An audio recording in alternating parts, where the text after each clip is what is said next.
చేసిన తెలుగు ప్రేక్షకులందరికీ నమస్కారం. మీ నాన్నగారికి నమస్కారం.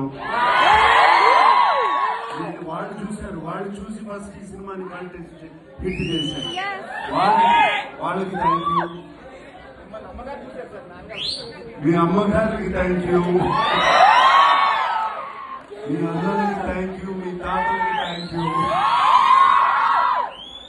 అండ్ ఇప్పుడు కూడా అదే ఎనర్జీతో అందరూ మీరు వచ్చి ఇక్కడికి వచ్చారు.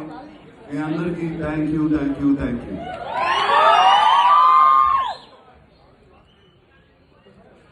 వీళ్ళందరికన్నా ఎక్కువగా థ్యాంక్ యూ చెప్పుకోవాల్సింది నా 36 సంవత్సరాల క్రితం ఈ సినిమా తీసి నన్ను ఒక పెద్ద స్టార్ చేశాడు రామ్ గోపాల్ వర్మ. మాట్లాడి తర్వాత ఇద్దరం కలిసి మాట్లాడతాం.